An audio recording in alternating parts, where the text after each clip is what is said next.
Hey Jenny. We're here to have a fireside chat here in Kendall's home. We're going to be comparing questions Questions that I asked Jean Veloz a few years ago. I had the honor of spending some time with her, finding out things that I wanted to know about what it was like for her to be a swing dancer in LA in the late 30s, 1940. And I've always wanted to ask another dancer those same questions. Somebody who dances today in Los Angeles. So I think what's going to happen is I'm going to answer those same questions, and then we're going to have Jean's answers also at the bottom. So here we go. Kendall, where do you get your clothes for swing dancing? Looking at thrift stores. I've got about 15 thrift stores that I sift through every week, and I think I spend about 10 to 15 hours a week. And I don't think it's worth it. So like lately I've been looking at a bunch of Instagram accounts because there's some amazing vintage for sale on Instagram. But boy, does it sell in 8 minutes. I found this amazing sweater today and it was gone, and it was 14 minutes after it had been posted. But yeah, no, I find most of my stuff sifting through, and it sucks. Am I allowed to say sucks online? Yeah. It sucks. Yeah.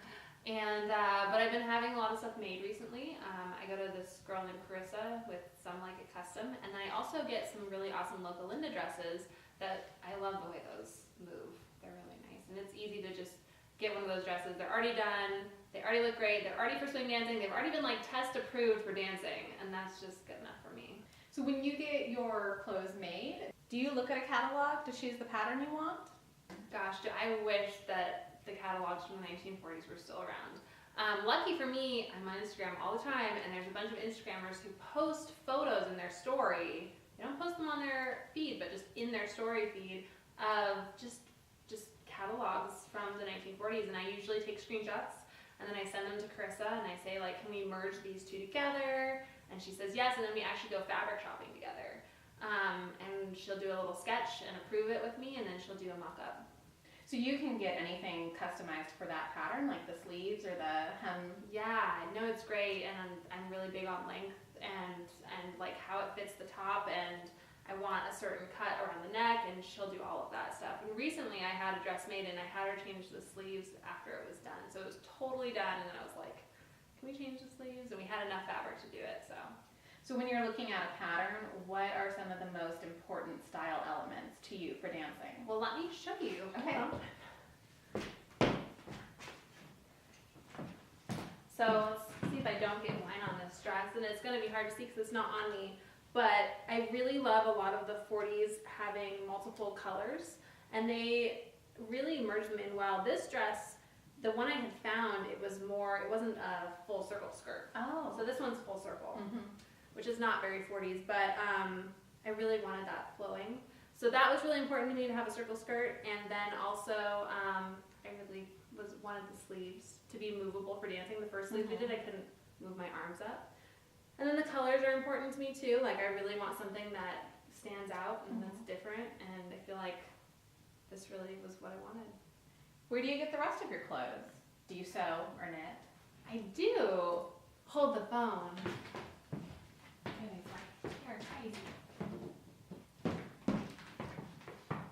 Welcome to all my different things I do. Fireside knitting. So these are the pockets to my vintage sweater, and I have 2 of them, and then this is the longest thing of knit I've ever done, and this is the back. So I'm supposed to get 14 inches. She finds the one error that I've ever done. This is attention to But it's detail. so good! It's for being so new to knitting. Yes. I mean, it's taken me like 12 hours to do this. You kind of making a sweater? Right, so I'm following a vintage pattern, and I have to go 14 inches. So this is 11 inches. Okay. So this is the back. And then the next thing I do is I'm going to have to start going in for the sleeves, and then I'll do the fronts. And the fronts have this same, there's an official name for it, but I'm not enough of a knitter to actually. I'm not either. But it's a really cute vintage sweater, and my neighbor is actually doing it with me. So she taught me to knit, and she's actually, I'm trying to do all the vintage things where, you know, like you talk to your neighbor, you work with your hands and like make things. And did you know Jean told me that she could not sew? That if she made a dress, that as soon as she wore it once, it would rip and fall off of her. So she had like one good shot with a dress that she made, and that was it. So it's a lot of work. it's a whole, like, I feel like every single thing I'm trying to learn, it's like you go through just a lot of pain and suffering to try to make something. And then you really do appreciate the stuff you buy though. Like when I buy vintage, like I have no problem spending money on knit, because like knit dresses and stuff like that, I know how many hours go into it, and it's horrible. It's a lot. Are there stores that you can just walk into and buy ready-made dance clothes? I mean, I would say Local Lindo, but they don't really have a storefront. They don't, but you know what they do have? If you guys are ever in LA or you're local to the LA area, they have a warehouse, and it's so much fun. You can send a message to Linda via Local Lindo's Facebook page and set up an appointment. She'll make an appointment with you, meet her at the warehouse, and you can go through everything, the new stuff, the old stuff, the random one-offs. Okay, so then that's my answer. I'm going to say Local Lindo. You're going to need to start doing that now. Yeah. Do you ever order from catalogs like Sears? I don't feel like I get catalogs anymore, and so no. I'm going to just say no. No. That's an old thing that I wish was still around. So do you even buy everyday clothes anymore, or are they all swing dance clothes now? Oh, everyday clothes. Well, my husband has everyday clothes, but I haven't converted him completely to vintage. But no, my stuff is all vintage now, and it's a blessing and a curse, because it's like sometimes it's really cold and you want to go to the movies and you're like, I just want to wear these really comfy sweatshirts, and I've pretty much gotten rid of all of mine. I have kept 2 sweatshirts and a couple pairs of yoga pants, and that's it. So everything else I have is either vintage looking or vintage itself. And it's all for swing dancing, or no, some it's of just it everything. just for wearing? So I do have a couple things that I literally cannot walk in, and those are for everyday use, because I can't dance in it if I can't walk in it. And so you should see me trying to get into the car. It is so bad. I have this one skirt, it's so cute, but like I cannot move my thighs apart at all. So trying to get into the car, you can't even move up your knee, and I just have to keep doing that like scooch thing, where you're just kind of like, yeah, if someone tried to attack me, I wouldn't be able to run away. Yeah. Could Ronnie help you, like lift you up? He actually helps me get that particular skirt on. Oh. I can't get it on by myself, because it won't go over my butt. Back to strapping down the ballast. Back to that part of the conversation. Yep. Yeah. What do you think of puff sleeves? I absolutely love puff sleeves. Puff sleeves are my favorite thing about vintage right now. I am completely obsessed. I've thought about totally getting rid of my entire wardrobe to just have puff sleeves. I've been that obsessed lately. No, but tell me, what do you really think of puff sleeves? I think that they make you feel like you actually went back in time. Like when I go out dancing and I have puff sleeves on, I actually feel like I went back in time. And I don't know if that's just me, but I think everyone should try it. Just go put on some puff sleeves and see if you feel like you went back in time. You should. So other than puff sleeves, what are some style elements that are important to you for clothing, for dancing specifically? I really love wool. Like that's my go-to. I love dancing in it. I think it just moves well on your body. Like even if it doesn't flow out, there's something about like a tight wool dress that just like seems to really just feel right and move well. And then I also really love, I like hoop skirts. Or not hoop skirts, they're called circle skirts, where they have a full circle. I love that. But now that I've gotten more into 40s stuff, I'm like, I don't like it as much because it's not as 40s, it's more 50s. And no, pretty much just puff sleeves. The puffs. And a lot of knit wear. I love knit.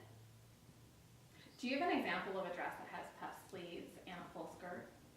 I mean, the Venice Beach dress is one of the most iconic versions of that, where they're paired together. I mean, that is a very beautiful flowing skirt and very puffy sleeves. And it's a gorgeous dress, and what an amazing history too. It is a really cool story. We're so lucky that that you were part of that as well. Why don't you say something about that? My tagline is, where answers lead to more questions. And I read Bobby White's blog, Swung Over, where he tracked down the son of the dancer Genevieve Grages. The story of Genevieve Grages wasn't completely told in Bobby White's blog, Swung Over. so I contacted him about following up with Genevieve's son in order to get more information. And it was through meeting with him and talking about his mother and her dance legacy that her son Jeffrey decided to entrust me with her dance clothing. Really? Yeah. Oh my gosh, so I'm learning this for the first time. Yeah, I'm kind of like the Indiana Jones of swing dancing. I told him that I thought that they belonged in a museum. Yeah. And that's one of my goals, is to do that. But another thing was I just wanted to wear it, you know? Yeah, You see that dress I and see you that. want to wear it. And I wasn't going to wear the original. I couldn't wear the original. So I thought, well, who could help me wear this? I need somebody who's going to make this dress, but not just for me. I want everybody to get the chance to wear it. And I want it to be made out of rayon, because to me that's the most easy, breathable, washable, danceable fabric. And so I thought of Linda, of Loco Lindo, because that's one of the things that she does, is she makes vintage reproduction dresses out of rayon. Also, she's local to us, as am I. So getting to meet with somebody and go through the fittings together. Yeah, no, that's looking huge. at fabric samples, being able to do all of that together with her. And just the sheer level of commitment that she has had to making the reproduction both faithful and to including me on a lot of consulting decisions about how the dress design is going to be done. It's been a really great partnership. So for me, it's just being able to see my questions answered and my dreams come true in terms of having wonderful clothing for dancing. I think that's wonderful. Do you have to do anything to make your sleeves puff up, like put tissue paper in them? You know, I've read that some people did that, but I haven't actually needed it. So far, everything kind of stays on its own, because there's that built up, there's like enough fabric. So if you actually look at, because I've been looking at making them myself, there's so much fabric and you bunch it so much that it kind of creates this stiffness by itself. And I haven't yet had to experience that, though I will say that my vintage 1940s pattern that I'm doing my knit sweater for, it does have you actually sew pockets that you put in your sleeves. So you knit actual pockets, which sounds like way more work than it needs to be, that you stuff and then put in the sleeves. So I'm not gonna do that, and I'm gonna see first how they lay, and then if I need to, I guess I'll sew that, but I don't Or usually you have could it. just stick some newspaper in there. So if I stick newspaper in there, like, doesn't that make me kind of flammable? Well, wool is flammable anyhow already. You're already Gosh, flammable. you're just ruining my I just think it would safety be. I just think it would be precautions. fun, you know, if you're dancing and your shoulder brushes up against someone, it's gonna crinkle, and they'll wonder. It's they're gonna be mystery. like, she makes such strange noises. I know. It's intriguing. So intriguing. Was there a particular type of material that you like best for dancing, like silk or rayon? I don't know what this material is, because I really like this Give material. it a feel. Because I don't. This is gonna sound weird, but let me smell it, because that's. It's honestly just a cotton blend. It moves so well. Yeah, it's so a cotton, loose. but it's the way that the cotton is woven, because it's woven like it's a knit fabric, sports knit, which is something that was used in a lot in vintage fabrics. Is cotton that was specifically knit so that it would be wicking and good for everyday wear. Well, I will say that this dress, it's so comfortable for everyday use and for dancing. But otherwise, I do like rayon. I love wool. I just love dancing in wool. There's something about it. I don't feel hot from it at all. Like, I just feel, it feels like it like regulates my temperature. So are you hot in the beginning when you first start wearing it? No, when I first started wearing wool in general, I'd Uh-huh. say like the first couple of nights I wore it, I was like, oh wow, this is different. And it felt hot, but now my body like doesn't react to it at all. Like, I feel like it just seems to self-regulate, and I actually feel like it's almost cooler. And I like it because it's not sweaty. So like if you touched my back, even though for most fabrics I would be soaking wet, with wool you can't tell. Interesting. Yeah, I'm totally not ashamed of how much I sweat when I dance, and it's a lot. I've noticed that while the average fashion for skirts in the 40s was below the knee, that dancers like Jean wore their skirts just at or above the knee. What length do you like for dancing? That's really interesting because, like, for all my research, it seems like people wore it below the knee in the 40s. for me, I do like to cover my knee. I feel like it's got a very feminine element to it. And now when I don't cover my knees, I just don't think it looks right. I feel like it looks too modern. And I don't know if I've just kind of brainwashed myself or what, but I will not buy a dress unless it covers my knee. Well, Jean said that the dancers, they needed to show off their sticks, also Right. known as legs. Right. So, Well, if you swivel enough, I feel like they creep up enough where you see not You see some legs? you see some all legs. right. I also noticed that none of the original dancers wore pantyhose or garters while dancing. You ever wear pantyhose or garters? I don't. I feel like it makes my feet feel like they're slipping in my heels, Mhm. and that makes me feel slightly unstable.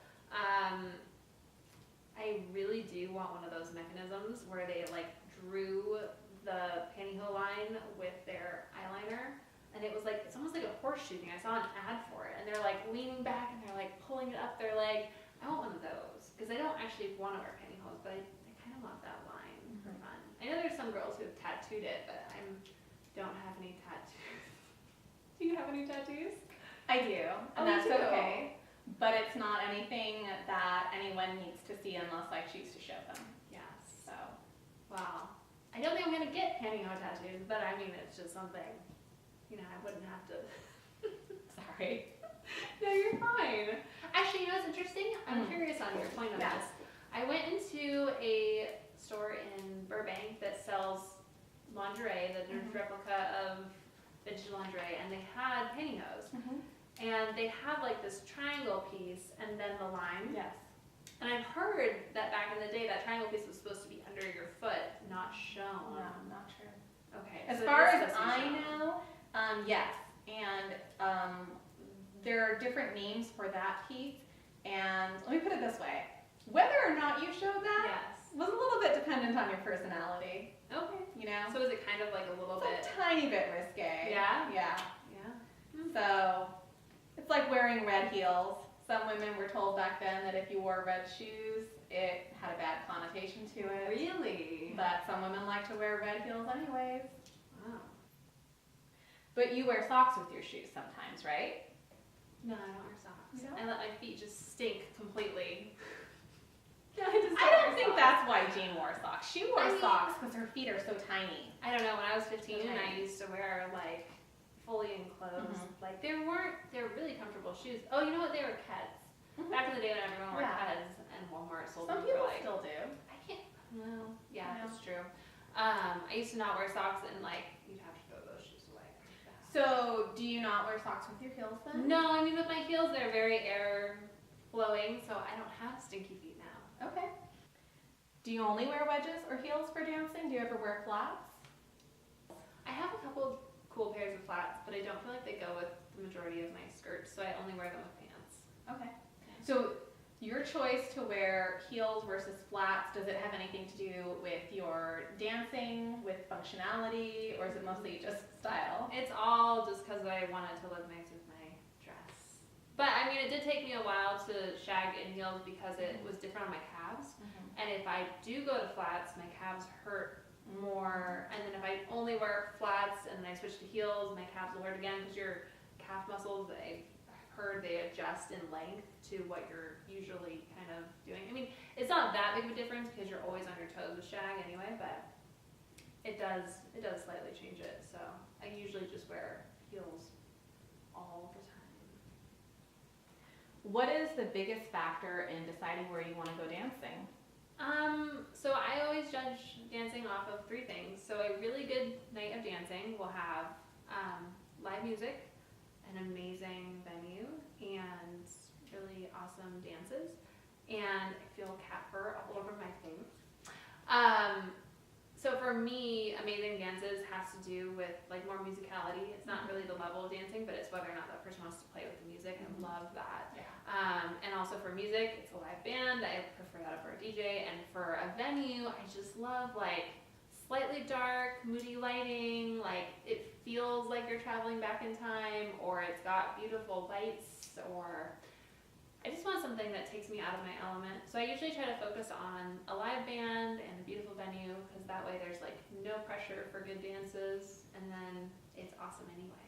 So So interesting thing here is that we've talked about live music Yeah. and how great live music is, but I would add as well that I like a good DJ, not instead of live music, but in addition. Because if you've ever gone out dancing and there's great live music and then the DJ starts and the dance floor clears because everyone is like, So it kind of kills the mood, right? It's a different transition. It is. And I will say too, and this makes me feel a little bit, I'm an introvert actually by nature. I like to go to a place where I feel really comfortable. Yeah. And where I feel like I can just go up to the DJ and say, hey, play this song, DJ. And then he'll play it for me. I like things to be my way. I like to be in a place where I'm comfortable, where I know a bunch of people, where I know the DJ. That's a lot of comfort, I guess, for me. Well, I think that's the big thing about dancing. It's about kind of creating this environment that is part of your life and that you do feel comfortable in. It's like walking into the kitchen, getting a soda. It's like it's just supposed to be fun and comfortable. And people who take it too seriously, I think everyone does. Like Cheers, but with dancing. What do you mean? You know, where everybody knows your name. Oh. Everybody knows your name. Yeah, start singing. Let's go. No, I'm not a good singer. I'm not a good singer. Like Cheers, but with dancing. Do you dress up more for competitions than for regular dancing? That's such an interesting question because I feel like for most people the answer is yes. But as of like the last 6 months where I feel like I'm doing a 1940s hairstyle all the time, I'm gonna say no. But I will say with competitions I'm planning out different things. I want to kind of match. I want to have colors that don't blend into the background, and I also want to have clothes that work really well with the moves. Last year at Camp Hollywood I had this dress I wanted to dance in, but one of the moves, it was hiding my legs. And so I switched to another outfit because I wanted my heels to actually show and not get caught up in the dress. So the dress was too long, and every time I put my heel back, it would actually go underneath the dress. So I needed something slightly shorter, and that one was actually showing my knees. You gotta show your sticks, girl. Yeah. Do you know ahead of time if there's gonna be a competition or not? Oh my gosh, you know, like a year ahead of time. I mean, they give you way too much notice for these things. I wish that they had something that was more spontaneous. That would be fun, wouldn't it? To just go out dancing and you don't know if there's going to be a competition or not. Yeah. So you got your game face on, you're ready to go. That's true. It'd probably actually make more people go out dancing because they'd be like, there might be a competition. Yeah. It's interesting. Do you ever go out to eat after dancing? I will say I do go to In-N-Out and grab animal fries. It's kind of a... That's a strange term for a vegan, and also I don't know if everybody in the country knows what animal fries are. So at In-N-Out, no, I'm not a vegan, I'm a vegetarian, but everyone says that. It's so funny. People always like mishmash the terms, but honestly, I think I would die if I was a vegan because I love cheese. And animal fries have cheese. So animal fries are fries with cheese and grilled onions, and then they're the In-N-Out special sauce. Which is just Thousand Island, right? Technically it's Yeah, but it's special sauce. No one really knows what it is. We don't. But it's a great after swing dancing kind of snack because they're open till 1. So if you guys are ever in Los Angeles and you want to eat something late at night after dancing and you're hungry, go to In-N-Out. Actually, In-N-Out has a really interesting history, and the first In-N-Out building was torn down. Only the second In-N-Out building is still around. Do you have any siblings that you dance with? Yeah, so my little sister and my mom and I all started dancing at the same time. We go once a week for years, and we loved it. And then we were also part of teams, and we all did all of that together. So my little sister was always part of that, and she was about 9 when she started. Well, Jean, she grew up in Santa Maria, but her mother's family lived down in LA, and her older brother Bobby would come down here, learn how to dance, and then go back home, and they'd put on records and dance together. So she learned to dance from her older brother Bobby. That's so cool. How to do swing and also how to dance Balboa. Have you ever done swing dancing in a bar that was playing only country western music? I have once, and it was kind of weird because there were so many people on that dance floor doing country western that I don't think they liked it very much. Really? Yeah. Well, Jean and Bobby, their father lived in Northern California. They would go to visit him, and the only place that they could go dancing to live music was a bar that played country western music. So they would bring up all of their LA swing, bow swing. This was before Lindy came to LA in the late 30s. Oh, wow. So they would be doing that style of dance to country western music. Oh my god, I bet people loved it. Oh, they were a little freaked out. They had no idea what to think. They had never seen anything like it before. That's amazing. Actually, have you been to the Western Swing Out? No, I haven't. I've always wanted to go. Okay, it's probably the most amazing, like, time traveling experience ever. It's up in Tehachapi, which is not that far from LA. No. And I bet you anything it's similar to how she felt when she went to that. But there are people, I mean, everyone's dancing Lindy, and but the bands are amazing. It's all country western swing, and it's super fun. That It's sounds interesting. so everyone's vintage, and there's vintage clothes for sale, and everyone's western vintage, and so that's kind of a fun element too. But definitely worth going to. Have you ever met anyone famous while dancing? I haven't. Oh, I know. Let's just, wallow in that sorrow for a second. yeah. Well, she met Gene Kelly at this Hollywood cafe. That would be so cool. Yeah, she thinks it was around 1940, which would have Okay. been the same time he met Judy Garland and got some breakout roles Oh, with her. yeah. And Judy Garland loved to swing dance too. So evidently this Hollywood cafe was like the place where, there's nothing you can find out really in the internet about it because it was not well known. But if you wanted to go dancing, you were a somewhat famous person, you would go Right. there and you could be kind of incognito, not bothered. So I hate to dance. say this because I might be wrong, but I thought I read that Marilyn Monroe saw Ella Fitzgerald for the first time at that location. At the Hollywood cafe? Yeah, and that's where, and Marilyn said that she was gonna come like every night and that she wanted Ella Fitzgerald to sing, and that was, Ella Fitzgerald said that that's where she got her break, was because Marilyn said that she was gonna like sit there At and the wanted front row to at a see. table. Yeah. I've heard that Was that the location? I don't know if that was the location. I Okay. haven't researched that. I would be surprised if it was, only because I've read that story about Marilyn and Ella. Because it's And not in Hollywood, right? Like on the Yeah. Hollywood Strip? But it was, no, it wasn't on the Strip. The The Hollywood Bowl. Cafe wasn't. Oh, it wasn't? No. There's So, something. yeah. See, and I wasn't sure. I didn't want to mention I it know. because I was like, It I'm sounds not sure. so similar, but it's actually not. You'll have to put the information on the side so that We will. while we're not getting this correct, No. everyone else can. Who is your favorite female singer? Okay, so I have a few favorite songs. One of them is called Gloomy Sunday, and that's by Billie Holiday, so I can't help but love her for that. And then also Ruth Brown, she sang Lucky Lips, and that is, I'm like, from my childhood, my mom always raised me on songs that had really fun lyrics, and those lyrics are a blast. I love those lyrics, so I mean, and I love the sound too. Those singers are beautiful, and I love Ella Fitzgerald, and I mean, so hard to pick, but yeah, definitely those are my top three. Great. Well, I asked Jean who her favorite female singer was, and she said Marian Anderson, who, if you don't know about Marian Anderson, she was an African-American woman who sung in front of the Lincoln Memorial in 1939. And there's an interesting story as to why she sang in front of the Lincoln Memorial. So I would encourage you to look her up if you don't know about her. Yeah, no, I'm curious. I love that kind of historical stuff. Isn't that great though? By asking questions and finding out what she loved, I mean, we're finding out more history, and that's such a beautiful thing. Yeah. It's very cool.